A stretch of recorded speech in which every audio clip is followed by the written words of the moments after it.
السلام علیکم ورحمۃ اللہ وبرکاتہ۔ تمام دیکھنے والوں کا آج کی اس پوڈ کاسٹ میں استقبال ہے۔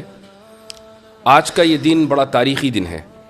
ابھی چند گھنٹے پہلے ہم کانسٹیٹیوشن کلب سے یہاں پہنچے ہیں اور تقریباً 10 لاکھ سے زائد لوگ چند گھنٹوں میں ایک ایسی ڈیبیٹ آلریڈی دیکھ چکے ہیں کہ جس میں اس تصور کو واضح انداز سے ثابت کیا گیا ہے کہ خدا موجود ہے، ہمیشہ سے موجود ہے اور ہمیشہ موجود رہے گا۔ اور آج کی اس ڈیبیٹ سے یہ پتہ چل گیا ہے کہ ایتھیسٹک ورلڈ ویو دلائل کے معاملے میں کتنا بینکرپٹ ہوتا ہے۔ مفتی شمائل احمد عبداللہ ندوی اور اسی طریقے سے مشہور ملحد اور لیریسسٹ جاوید اختر کے درمیان یہ جو ڈیبیٹ ہوئی ہے، اس کا لوگوں کو شدت سے انتظار تھا اور بہت بڑی تعداد میں لوگ ڈس اپوائنٹ اس معنی کر ہوئے ہیں کہ میں خود یہ سمجھ رہا تھا کہ شاید کچھ مضبوط دلائل ایتھیسٹس کی طرف سے آئیں گے اور ملاحدہ شاید کوئی نئی دلیل پیش کر پائیں گے۔ ہم اس میدان میں ایک عرصے سے کام کر رہے ہیں اور میں ہمیشہ یہ دعوے کے ساتھ کہتا آ رہا ہوں کہ الحاد بغیر کسی دلیل کے ایک بے بنیاد عمارت کے اوپر کھڑا ہوا ہے، اور الحمدللہ یہ بات پھر ثابت ہوئی۔ اسی طریقے سے ایک اور بات جو میں اکثر و بیشتر کہتا ہوں اور شاید لوگوں نے یہ بات کہتے ہوئے مجھے سنا ہوگا کہ تقریباً 70 to 80% کیسز میں الحاد کی وجہ مینٹل ٹراما ہوتی ہے، اور شاید یہی وجہ جاوید اختر صاحب کے تعلق سے بھی کہی جا سکتی ہے، اور اس کی ایک وجہ ہے۔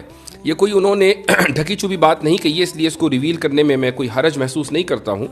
ڈیبیٹ سے پہلے جب ہماری جاوید صاحب سے ملاقات ہوئی تو انہوں نے ہم سے یہ کہا کہ بھائی مجھے آپ اس بات پہ قائل کر دیں کہ 8 سال کی عمر سے لے کر آگے تک جو میں نے مختلف مصیبتیں جھیلی ہیں تو کیا خدا مجھے ریکمپنسیٹ کرے گا یا نہیں کرے گا۔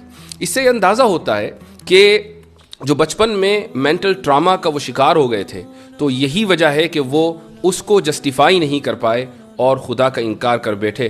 ڈیبیٹ کون جیتا کون ہارا یہ ایک الگ موضوع ہے، لیکن میں سمجھتا ہوں کہ تمام کے تمام لوگ اس بات کے اوپر متفق ہوں گے کہ ایسے تمام لوگ ہماری دعاؤں کے مستحق ہیں۔ میں دعا کرتا ہوں کہ خدا تعالیٰ جاوید صاحب کو ہدایت دے، وہ اس دنیا سے ایمان کا کلمہ پڑھ کر جائیں اور خود دوسروں کے لیے بھی وہ ہدایت کا سبب بنے۔ جہاں تک آج کی ڈیبیٹ کا تعلق ہے تو مفتی شمائل احمد عبداللہ ماشاءاللہ آج کے دن کے ہیرو ہیں۔ تو سب سے پہلے تو میں آپ کو مبارکباد دیتا ہوں کہ اللہ تعالیٰ نے آپ کو یہ توفیق دی ہے کہ آپ یہ وحدانیت کا اور خدا کے وجود کا مقدمہ دنیا کے سامنے پیش کریں۔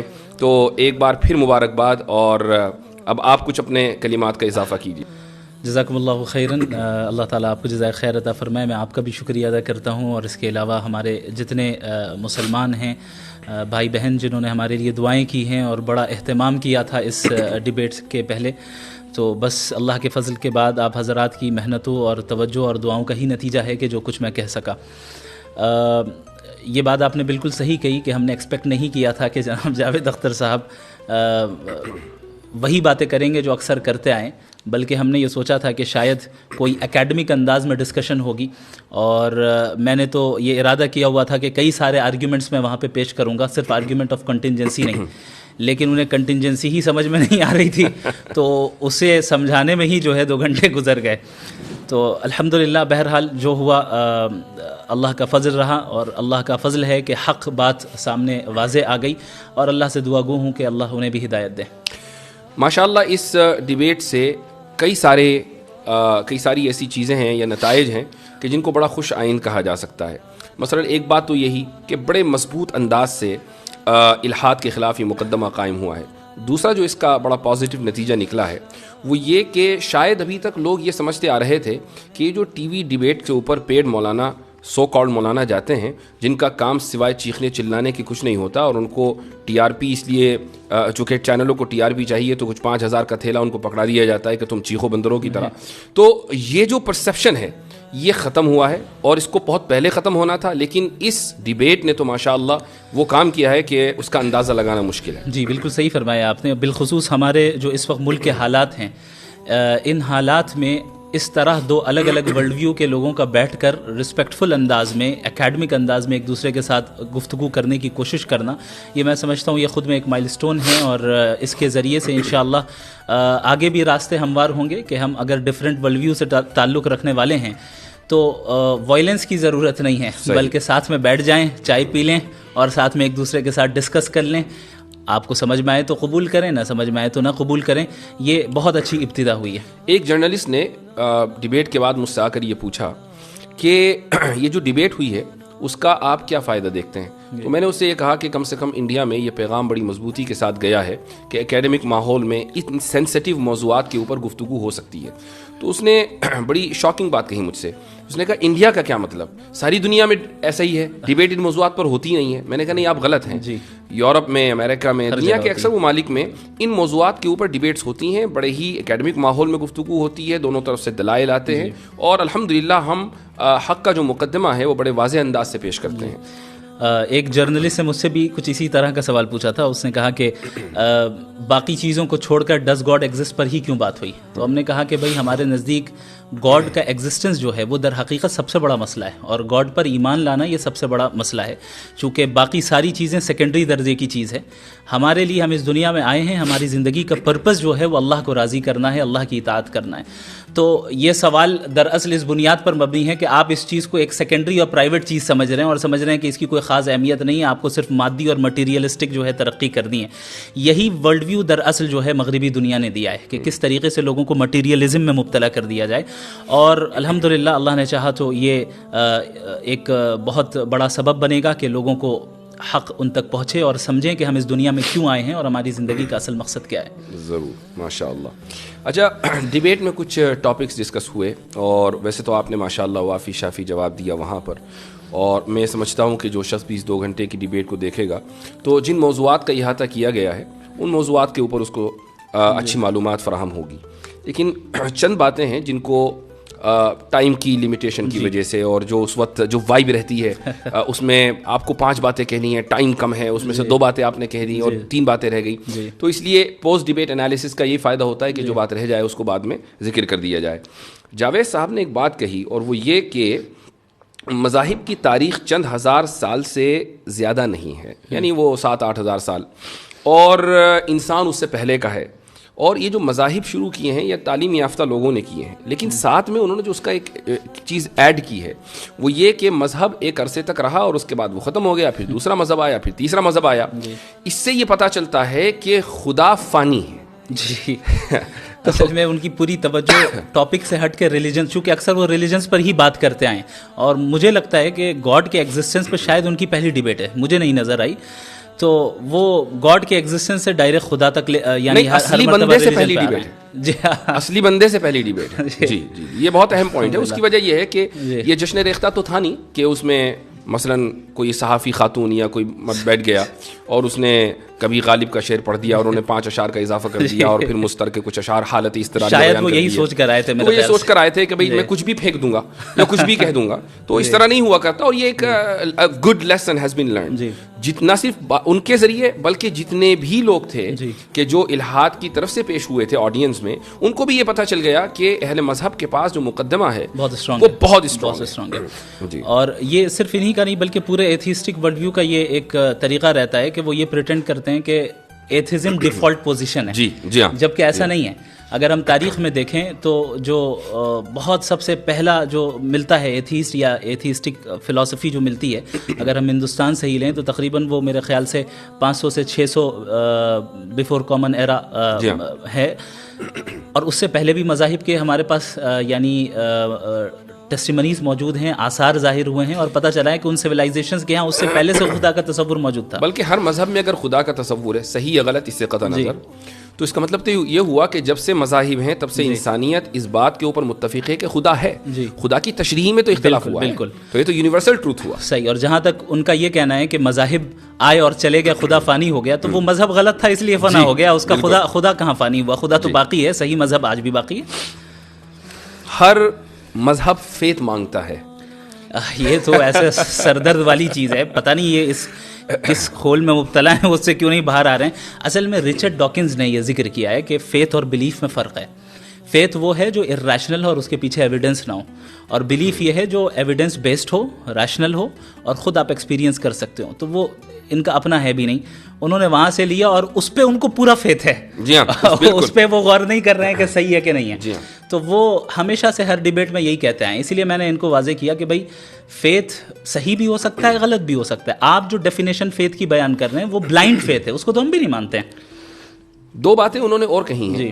ایک بات انہوں نے یہ کہی کہ انسان کی پیدائش رینڈم ہے, اور دوسری بات انہوں نے یہ کہی کہ انصاف انسانی تصور ہے. اس کو کیسے, مجھے یقین ہے کہ آپ نے اس وقت بھی جواب دیا تھا, لیکن پھر بھی اس کو تھوڑا سا ایلیبریٹ کریں. انسان کی پیدائش رینڈم ہے, یہ تو ظاہر ہے کہ ان کے ورلڈ ویو کے اعتبار سے, ہمارے ورلڈ ویو کے اعتبار سے بالکل واضح ہے کہ ہم اس دنیا میں ایک مقصد کے تحت بھیجے گئے ہیں. اب ان حضرات کی طرف سے سوال یہ ہوتا ہے کہ بھائی اگر ہم بھیجے گئے اس دنیا میں تو خدا نے ہم سے پوچھا کیوں نہیں؟ اسی لیے وہ اپنے آپ کو کہتے ہیں کہ ہم رینڈملی آ گئے. تو یہ سمجھنا چاہیے بھائی خدا کا اور انسان کا درجہ کیا ہے. وہ خدا ہے, آپ کا امپلائی تھوڑی ہے جو آپ سے پوچھے گا. تو ہم اس دنیا میں آئے, یہ آپ کو لگ رہا ہے کہ رینڈم ہے, جبکہ ایسا نہیں ہے, ایک مقصد کے تحت آئے. دوسری بات یہ کہ جو رینڈمنس ہے نا, تو اس کا جو پوائنٹ آف ریفرنس ہے وہ ہم ہیں, خدا نہیں ہے. صحیح. یعنی ہمارے لیے ایک انسان کی پیدائش رینڈم ہے, کسی کو پہلے سے پتہ نہیں ہوتا کہ 10 سال کے بعد کون اس دنیا میں آئے گا. ہمیں ایسا لگتا ہے کہ رینڈملی کوئی انسان آ گیا, لیکن خدا کے لیک آف انفارمیشن. ایگزیکٹلی. تو یہ تو آرگیومنٹ فرام اگنورینس ہے. آرگیومنٹ فرام اگنورینس ہے. اور یہ چیز میں نے اپنے اوپننگ اسٹیٹمنٹ میں بتائی تھی کہ یہ جو یا تو آرگیومنٹ فرام اگنورینس ہی ہوگا ان کے جواب کی بنیاد, یا پھر یہ کہ وہ ڈاگمیٹک آنسر دیں گے. انصاف انسانی تصور ہے, یہ تو سمجھ میں آ گیا, وہ آگے پیچھے کرتے رہے. انصاف انسانی تصور ہے, اور انہوں نے کہا کہ نیچر میں انصاف نہیں پایا جاتا ہے. تو میں نے کہا کہ اگر نیچر میں انصاف نہیں پایا جاتا ہے تو اس کا مطلب انصاف کا نہ ہونا نیچرل ہے. تو آپ کیوں اسٹرائیو کر رہے ہیں انسان کو لانے کے لیے, انصاف کو لانے کے لیے؟ اور انصاف اگر لوگوں کا بنایا ہوا ہے تو پھر مسئلہ وہی آبجیکٹو اور سبجیکٹو والا آتا ہے کہ آپ کیسے ڈیسائیڈ کریں گے کہ انصاف اچھی چیز ہے یا بری چیز ہے. آپ کے نزدیک انصاف اس لیے اچھی چیز ہے چونکہ سوشل کنسنسس ہے. تو سوشل کنسنسس تو ایسی چیز ہے جو ہر زمانے میں یعنی ہر 50 سال 100 سال میں چینج ہو جائے, اس کی تو کوئی گارنٹی نہیں ہے. جبکہ انصاف ایک ایسی چیز ہے جو کہ آبجیکٹیولی مورلی ٹرو ہے, اور جو چیز آبجیکٹیولی مورلی ٹرو ہو, ظاہر ہے کہ اس کے لیے کوئی ایسا فاؤنڈیشن اور اسٹرانگ فاؤنڈیشن چاہیے جو سوشل کنسنسس سے یا پرسنل پریفرنس سے چینج نہ ہو, بلکہ اکراس اسپیس اینڈ ٹائم یکساں رہیں, سیم رہیں. انصاف نیچر میں موجود نہیں ہے اور انسانی تصور ہے, یہ دراصل خدا کے وجود کی دلیل ہے. وہ اس طریقے سے کہ اگر انصاف across the natural world exist کرتا, جانوروں میں ہوتا, شیر پرندوں میں ہوتا اور پتھروں میں ہوتا, تو آپ یہ کہہ سکتے تھے کہ بھئی انسان اس دنیا کا حصہ ہے تو اس میں بھی ہے, لیکن کہیں نہیں ہے, انسان میں ہے, اور انسان ہی مکلف ہے. تو اس سے یہ ثابت ہوا نا کہ یہ بائی ڈیزائن ہے, بائی ایوولوشن نہیں ہے. صحیح. تو یہ ایک بہت مضبوط دلیل ہے جو وہ ہمیں ہمارے ہاتھ میں پکڑا رہے ہیں کہ یہ دلیل آپ میرے خلاف دے دیں. اچھا, ایک اور جو مسکنسیپشن ہے ایتھیسٹ کا, میرے خیال سے اس کو کلیئر کرنا بہت ضروری ہے, اور وہ یہ ہے, اور مجھے اس کا اندازہ ہے کہ اس وقت اس کو کلیئر نہیں کیا جا سکتا تھا چونکہ ہماری جو ڈیبیٹ ہے وہ ایگزسٹنس آف گاڈ پر ہے یا تھی, وہ مذہب کے اوپر نہیں تھی. اور یہ جو مسکنسیپشن ہے وہ یہ ہے کہ اہل مذاہب کے یہاں سوال کو ڈسکریج کیا جاتا ہے, کہا جاتا ہے کہ سوال مت کرو, اور جو لوگ سوال کرتے ہیں وہ ترقی کر کے کہاں تک پہنچ گئے, اور جن لوگوں نے سوال کو ڈسکریج کیا وہ آج کہاں پڑے ہوئے ہیں. تو یہ جو مسکنسیپشن ہے اس کو ذرا کلیئر کیجیے. میں نے وہاں پر یہ بات کہی تھی کہ مذاہب اور ظاہر ہے بالخصوص اسلام سوال کرنے سے ڈسکریج نہیں کرتا ہے, ہاں بیجا سوال کرنے سے ڈسکریج کرتا ہے. تو صحیح سوال اور غلط سوال, کہاں سوال کرنا چاہیے کہاں نہیں کرنا چاہیے, یہ دراصل فرق ملحوظ رکھنا چاہیے. اب ایک انسان اللہ سے بیجا سوالات کریں جیسے کہ وہ کرتے آئے ہیں, ولیعذ باللہ ان کے الفاظ ہیں کہ اگر وہ ہے تو پھر اس کی کیا مجال ہوگی, میں پوچھوں گا اور یہ کروں گا, تو ظاہر ہے یہ بیجا چیزیں ہیں. تو یہاں پر آپ کو سوال کرنے کی اجازت نہیں ہوگی, چونکہ جب آپ نے گاڈ کے ایگزسٹنس کو تسلیم کر لیا تو آپ نے اس کی اتھارٹی کو مان لیا ہے. اب جس کی اتھارٹی کو آپ نے تسلیم کر لیا ہے تو اب اس سے سوال نہیں ہوگا. ہاں, لیکن اس اتھارٹی کو تسلیم کرنے کی تلاش میں جب تک آپ اس راستے میں ہیں, ظاہر ہے سوال کرنا, اسی لیے قرآن کہتا ہے فَاسْأَلُوا أَهْلَ الذِّكْرِ إِن كُنتُمْ لَا تَعْلَمُونَ, کہ تم علماء سے سوال کرو, اہل علم سے سوال کرو, جاننے والوں سے سوال کرو اگر تمہارے پاس علم نہیں ہے. تو یہ بھی دراصل ایک ڈوگمیٹک آرگیومنٹ ہے جو ایتھیسٹک دنیا کی طرف سے اٹھایا جاتا ہے کہ مذہب تو سپریس کرتے ہیں. اچھا ایسا ہو سکتا ہے کہ ماضی میں بہت سے مذاہب ایسے گزرے ہوں اور ابھی بھی ایسے مذاہب ہوں جو ان چیزوں کو ڈسکریج کرتے ہوں, لیکن اگر ظاہر ہے اگر وہ کرتے ہیں تو ہم تو اسے سپورٹ نہیں کرتے. ہم تو جو اس مذہب کے قائل ہیں جو صحیح مذہب ہے. جو میں نے ابھی کہا کہ اس وقت اس سوال کا جواب اس طریقے سے دینا ممکن نہیں تھا چونکہ ڈیبیٹ ریلیجن پر نہیں ہے, ورنہ قرآن کریم نے واضح طور سے کہہ دیا کہ لا تسألوا عن اشیاء ان تبد لکم تسؤکم. یہ ان تبد لکم تسؤکم کا جو اضافہ ہے وہ خود بتا رہا ہے کہ مطلق سوال سے منع نہیں کیا جا رہا ہے بلکہ ایسے بیجا سوالات سے منع کیا جا رہا ہے جو نقصان دہ ہیں, وہ خود آپ کے لیے نقصان دہ ہیں. تو یہ جو ان لوگوں کی طرف سے ایک مسکنسیپشن پھیلایا جاتا ہے اس کو ٹھیک کرنا بہت ضروری تھا. اسی طریقے سے اگر آپ ہماری ہسٹری کو دیکھیں, خدا کی ذات اور خدا کی صفات کے تعلق سے میں سمجھتا ہوں کہ جتنا ڈسکشن ماضی میں ہو چکا ہے بالکل ابتدائی دور میں معتزلہ کے دور میں اور اس کے بعد, تو وہ پورا کا پورا رچ ٹریڈیشن اور کلچر یا کہہ لیں کہ پورا لٹریچر وہ آج بھی ہمارے پاس موجود ہے. اور بہت سے کریکلمز میں جو اسلامک ٹیچنگ کے اسلامک اسٹڈیز کے کریکلمز ہیں ان میں پڑھایا جاتا ہے. آپ دیکھیں کہ معتزلہ نے سب سے پہلے صفات کا انکار کیا. کیا آپ یہ کہہ سکتے ہیں کہ بھائی آج کوئی ایسا کر کے دکھا دے؟ بھائی معتزلہ نے اللہ تعالیٰ کی ذات کو صفات سے ڈیٹیچ کر دیا اور کہا کہ اس کی کوئی صفت نہیں ہے. تو کیا ان کی گردنیں مار دی گئیں یا یہ کہا گیا کہ تمہیں سوال کرنے کا حق نہیں ہے؟ تو یہ ایک بہت ہی بڑا دھوکہ ہے کہ جو ان لوگوں کی طرف سے پھیلایا جاتا ہے. جی ہاں, ایک بڑا بچکانا سوال آیا اور میں تو بہت زیادہ حیرت زدہ رہ گیا, اور یہ حیرت کی وجہ یہ رہی کہ جب میں نے اس موضوع کے اوپر کام کرنا شروع کیا آن لائن اور سوشل میڈیا کے اوپر میں آیا, تو بالکل ابتدائی دنوں میں غالباً یہ بات ہے 2016 یا 17 کی, تو اس وقت جو بہت لو آئی کیو قسم کے اسلاموفوبز ہوا کرتے تھے وہ آ کے یہ سوال کیا کرتے تھے کہ قرآن میں ڈائناسور کا تذکرہ کیوں نہیں ہے. بڑے تعجب کی بات ہے. میں حیرت زدہ رہ گیا کہ جاوید صاحب ابھی تک ایوالو کیوں نہیں کر پائے اکیڈمیکلی. اصل میں اب تک وہ رسل کو ہی پڑھ رہے ہیں. وہ اب تک رسل تو کو ہی پڑھ رہے ہیں. جی ہاں, تو آپ کا جو جواب تھا وہ بڑا زبردست تھا ماشاء اللہ, کہ قرآن ہدایت کے لیے ہے, وہ جیوگرافی یا زوالوجی یا اس طرح کے مضامین کو کور کرنے کے لیے نہیں ہے. کچھ چیزوں کا اس میں مظاہر فطرت کے تحت تذکر آ گیا, وہ بات الگ ہے. اچھا, اب آ جاتے ہیں ہم اس عظیم الشان لفظ کی طرف کہ جس کو ہمارے جاوید صاحب آخر تک سمجھ نہیں پائے. کنٹینجنسی. جی ہاں, کنٹینجنسی. کہیں میں نے وارن کر رہا ہوں کہ کہیں لوگ جاوید صاحب کی چڑ نہ رکھ دیں کنٹینجنسی, ان کے ہاں نیچے جا کے ٹویٹر کے اوپر یہ لفظ ٹائپ نہ کرنے لگیں. یعنی میں انکریج نہیں کر رہا ہوں, please don't take me wrong, لیکن ایسا ہو سکتا ہے. اس کی وجہ یہ ہے کہ یعنی ایک بہت ہی معمولی آرگیومنٹ, معمولی ان دا سینس کہ تمام داعین جو اس میدان میں کام کر رہے ہیں, جتنے بھی دعات ہیں یا جو ڈیبیٹس کرتے ہیں, جن کو ان موضوعات سے دلچسپی ہے, چاہے وہ اس طرف کے ہوں یا اس طرف کے, یعنی وہ مسلمان ہوں یا غیر مسلم ہوں, وہ آرگیومنٹ آف کنٹینجنسی سے واقف ہیں. جی, آپ ایک نہ بڑا چہرہ ہیں الہاد کا اس ملک میں, اور آپ ڈیبیٹ کرنے کے لیے آئے ہیں, اور نیشنل پلیٹ فارم کے اوپر ڈیبیٹ کرنے کے لیے آئے ہیں, راجدھانی سے وہ میں ڈیبیٹ ہو رہی ہے, اور آپ یہ نہیں سمجھ پا رہے ہیں کہ آرگیومنٹ آف کنٹینجنسی ہوتا کیا ہے. اور جبکہ ایکسپلین کیا گیا کئی مرتبہ اردو میں بھی اور ہر طریقے سے, آپ نے بھی کھڑے ہو کر سوال کیا ان سے اور انفینٹ ریگریس کو سمجھانے کی کوشش کی, لیکن اس کے بعد بھی نہیں سمجھ سکے. بڑا تعجب ہے. میں سمجھتا ہوں کہ اب جس عمر میں وہ پہنچ گئے ہیں, جیسے اب ظاہر ہے ایتھیسٹک ورلڈ ویو الگ ہے, ہمارے ورلڈ ویو میں جب اس عمر کے میں کوئی پہنچ جائے اور دیندار ہوں تو ہم پھر ان کو کہتے ہیں کہ گوشہ نشینی اختیار کرتے ہیں وہ حضرات, اور دعا کرتے ہیں, ہم ان سے دعا کی درخواست کرتے ہیں. اب انہیں اپنے ورلڈ ویو میں گوشہ نشین بن جانا چاہیے. اب جو ہے وہ ان چیزوں میں نہیں پڑنا چاہیے, بلکہ توجہ دیں اور کوشش کریں کہ بھئی کیا بات ہے, حقیقت کو تلاش کرنے کی کوشش کریں, اپنے حد تک رکھیں. کیونکہ ایک ڈیبیٹ کے اندر الیکٹران اور نیوٹران کی تسبیح پڑھیں. ایک ڈیبیٹ کے اندر 2 گھنٹوں کے اندر کتنی جگہ وہ اپنے آپ کو کانٹراڈکٹ کر رہے ہیں. اگر ہم اس کو ریکیپ کریں اور دیکھیں, جب ہم مورالٹی کی بات کرنے آئے تو وہ کہہ رہے ہیں کہ سوسائٹی سے مورالٹی طے ہوگی, تو ہم نے کہا آپ نازی جرمنی کو سپورٹ کرتے ہیں. نہیں, پلانٹ ارتھ, تو پلانٹ ارتھ میں جو ہے اکثریت جو ہے مذہب خدا کو مانتی ہے, آپ نہیں مانتے. پھر لاسٹ میں کہہ رہے ہیں کہ میں میجورٹی والی بات واپس لیتا ہوں. وہ بہت اہم پوائنٹ ہے, بہت اہم پوائنٹ ہے. اچھا, یہ جو آرگیومنٹ آف کنٹینجنسی ہے یقیناً لوگوں نے اس کو سمجھ لیا, لیکن پھر بھی ہمارے ناظرین کے لیے اس کو مختصر انداز میں سمجھائیے.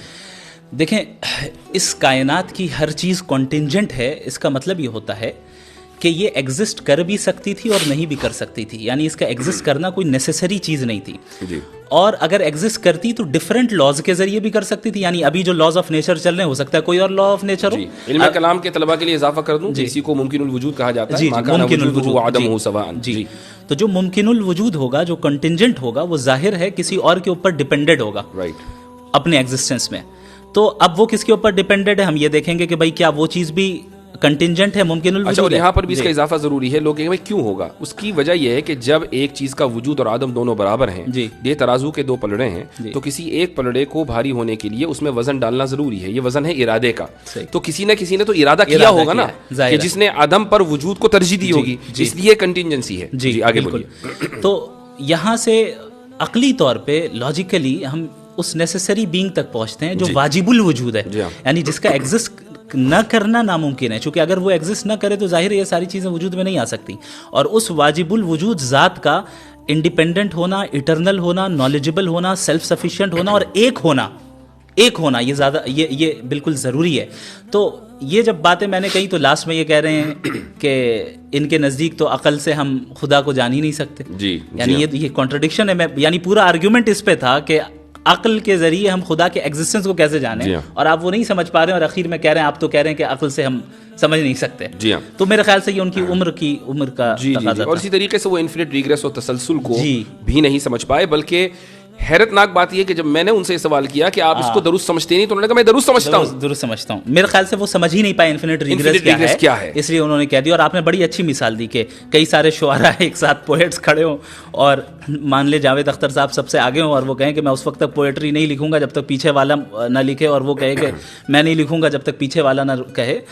تو یہ تسلسل ہو جائے گا. تسلسل باطل ہے. اس طریقے سے چلتا رہا اینڈلیسلی, اور اگر کہیں ہم نہیں رکیں گے تو پوئٹری ایگزسٹنس میں ہی نہیں آئے گی. یعنی پوئٹری اگر ایگزسٹنس میں آئی, اس کا مطلب کوئی ایک ایسا پوئٹ ہے جو اپنے پیچھے والے پہ ڈیپینڈ نہیں کرتا ہے, وہ انڈیپینڈنٹ ہے. بالکل اسی طریقے سے اگر اس یونیورس کے جو کازز ہیں, اگر یہ انفینٹ ریگریس آف کازز ہوتا تو ہم اور آپ یہاں پہ آج موجود ہی نہیں ہوتے, پوڈ کاسٹ ہی نہیں کر رہے ہوتے. ہم یہاں موجود ہے, اس کا مطلب کوئی ایک انڈیپینڈنٹ ذات ہے جو کسی اور کے اوپر ڈیپینڈنٹ نہیں ہے, اس نے اپنے ول سے جو ہے ڈیسیجن لیا ہے. علم کلام کے طلباء کی آسانی کے لیے کہہ دوں کہ اگر علت اولا نہ ہو تو معلول اخیر نہیں ہو سکتا. ماشاءاللہ. تو اچھا یہ بتائیں کہ اس میں علم کلام کا کتنا رول رہا آپ کی ڈیبیٹ میں, آپ کے لیے؟ پورا علم کلام ہی تھا, اور کیا تھا. ایک ہے آپ اس کو پریزنٹ کر رہے ہیں ماشاءاللہ, اور ایک یہ کہ علم کلام کے جو مباحث ہیں جیسے تسلسل ہے, دلیل توقف ہے, یہ تو ماشاءاللہ چونکہ آپ نے اس سے استفادہ کیا ہے تو یہ بڑی خوش آئند بات رہی. اور اس کی وجہ یہ ہے کہ علم کلام کو فرسودہ علم سمجھا جانے لگا تھا. میں سمجھتا ہوں کہ علم فرسودہ نہیں, البتہ اصطلاحات ضرور فرسودہ ہو گئی ہیں. ان کو تھوڑا سا ریفائن کرنا چاہیے اور جدید علم کلام کی طرف لانا چاہیے. یہی بات ہے کہ جب ہم علم کلام کی تجدید کی بات کرتے ہیں نا, تو تجدید لسان یعنی زبان کی تجدید کو چھوڑ کر ہم کانٹینٹ کی تجدید پر چلے جاتے ہیں. ہاں, یہ ایک پرابلم ہے. تو لوگ یہی نہیں سمجھتے کہ علم کلام کی تجدید کا کیا مطلب ہے. یعنی میں اس بات سے متفق ہوں کہ آج کی آپ کی جو ڈیبیٹ کامیاب رہی ہے وہ اس لیے کہ جو ٹرمینالوجیز دقیق مباحث علم کلام کے اندر پائے جاتے ہیں عربی میں, آپ نے ان کو انگلش کے قالب میں ڈھال کر لوگوں کے سامنے پیش کیا اور لوگوں کو سمجھ میں آ گیا. اگر آپ تسلسل اور دور اور دلیل توقف اور یہ سب کہہ رہے ہوتے اور معلول اخیر اور علت اولا, تو یا تو میں سمجھ رہا ہوتا یا آپ سمجھ رہے ہوتے. صحیح بات ہے. اور اللہ تعالیٰ آپ کو جزائے خیر عطا فرمائے, اس میں آپ کا بہت بڑا رول ہے, ہم نے آپ سے ہی سیکھا ہے. بارک اللہ فیکم. اچھا, ایک سوال جو بہت اہم ہے وہ ہے اللہ تعالیٰ کی انٹرفیرنس اور دعا. اس کے تعلق سے آپ کیا کہیں گے؟ یعنی یہ سوال ذہن میں آتا ہے کہ اگر خدا نے ہر چیز کو سیٹ کر دیا اور اب وہ سائیڈ میں ہو گیا, جیسے چیزیں چلنی چاہیے ویسی چل رہی ہیں ایک میکینسٹک انداز میں, تو پھر دعا مانگنے کی ضرورت ہی نہیں ہے. اور اگر ایسا نہیں ہے تو دعا مانگنے کی ضرورت ہے. ایسا تو نہیں ہے کہ میکینٹک اسٹائل میں جو ہے یہ دنیا چل رہی ہے, بلکہ اللہ رب العالمین ہر لمحے اس نظام کو چلا رہا ہے اور اس کی تدبیر کر رہا ہے. انسانی زندگی میں بنیادی طور پہ دو قسم کے احوال آتے ہیں. ایک وہ ہیں جن پہ اس کا کنٹرول نہیں ہوتا ہے, اور دوسرا وہ ہے جس پہ اس کا کنٹرول ہوتا ہے. مثال کے طور پہ ہم فری ول کا استعمال کر کے ہم اعمال کرتے ہیں, اعمال کو انجام دیتے ہیں, اب چاہے اچھا عمل کریں یا برا عمل کریں. بہت سے حالات ایسے ہوتے ہیں جہاں پہ ہمارا کنٹرول نہیں ہے, مثلا کوئی حادثہ ہو گیا یا کوئی ایسی چیز آ گئی جسے ہم تبدیل نہیں کر سکتے ہیں, تو وہ براہ راست اللہ کے حکم سے ہوتا ہے. تو دعا کی اہمیت اس لیے بھی باقی رہتی ہے چونکہ وہ حالات بھی ایک طرف ہیں جہاں پہ آپ کا کوئی کنٹرول نہیں ہے اور اللہ کا مکمل کنٹرول ہے. دوسری چیز, جب ہم کوئی عمل اپنے فری ول سے بھی کیوں نہ کر رہے ہوں, اللہ کی توفیق ضروری ہوتی ہے. اس لیے اللہ سے دعا مانگنے کا حکم خود اللہ نے دیا. اور اگرچہ ایسا ممکن ہے کہ اس دنیا میں ہو سکتا ہے کہ ہم جو مانگ رہے ہیں اللہ سے وہ ہمیں اس دنیا میں نہ ملے, لیکن اس کا جو ریوارڈ ملنا ہے وہ اللہ کے یہاں متعین ہے. اسی لیے اللہ کے نبی صلی اللہ علیہ وسلم نے دعا کو عبادت قرار دیا. تو ظاہر ہے یہ مستقل ایک عبادت ہے. یعنی بالفاظ دیگر یہ کہا جا سکتا ہے کہ ہم دعا مانگتے ہیں تو اس بات کی کوئی اس بات کی کوئی یعنی گارنٹی نہیں ہے کہ وہ دعا اسی انداز سے قبول ہوگی جس انداز سے ہم چاہ رہے ہیں. جی یعنی ہو سکتا ہے کہ وہ اجر کی صورت میں قبول ہو جائے, ہو سکتا ہے کہ وہ تاخیر کی صورت میں قبول ہو جائے. ایک بات. دوسری بات یہ بھی ہے کہ ہمیں کیا معلوم کہ دعا کس انداز سے قبول ہوگی. یعنی ہمارا کام تو دعا مانگنا ہے, وہ آل وائز ہے, ہم آل وائز نہیں ہیں. جی. تیسری بات یہ ہے کہ ایک بات شرح عقائد میں لکھی ہوئی ہے, میں تمام لوگوں کے ساتھ اس کو شیئر کرنا چاہوں گا. یہ مبحث وہاں آیا ہے اور اس میں تفتازانی یہ فرماتے ہیں کہ وہ ایک حدیث ہے جس کے تحت یہ کلام ہے کہ لا يرد القدر الا الدعاء, کہ تقدیر کو صرف دعا بدلتی ہے. اب یہاں سوال یہ ہوتا ہے کہ کیا دعا سے واقعی تقدیر بدل جاتی ہے؟ تو اس کا جواب انہوں نے یہ دیا ہے کہ مثلا ایک انسان ہے اور اس نے دعا, اللہ تعالیٰ کے علم میں یہ بات ہے کہ یہ دعا مانگے گا اور دعا مانگ کر فلاں کام ہوگا. یہ دعا بھی چونکہ عبادت ہے, تو اگر یہ دعا مانگے گا نیکی کی تو اس کی عمر 60 سال ہوگی, اور دعا نہیں مانگے گا تو اس کی عمر 40 سال ہوگی. لیکن چونکہ اللہ کے علم میں ہے کہ دعا مانگے گا تو ہر حال میں دعا مانگتا ہے, تو دعا نہ مانگنے کے لیے جو ایلیجیبل عمر ہے دعا نہ مانگنے کی صورت میں وہ 40 سال ہے, اور مانگنے کی صورت میں جو ایلیجیبل عمر ہے وہ 60 سال ہے. اور یہ دونوں چیزیں اللہ تعالیٰ کے علم میں ہیں.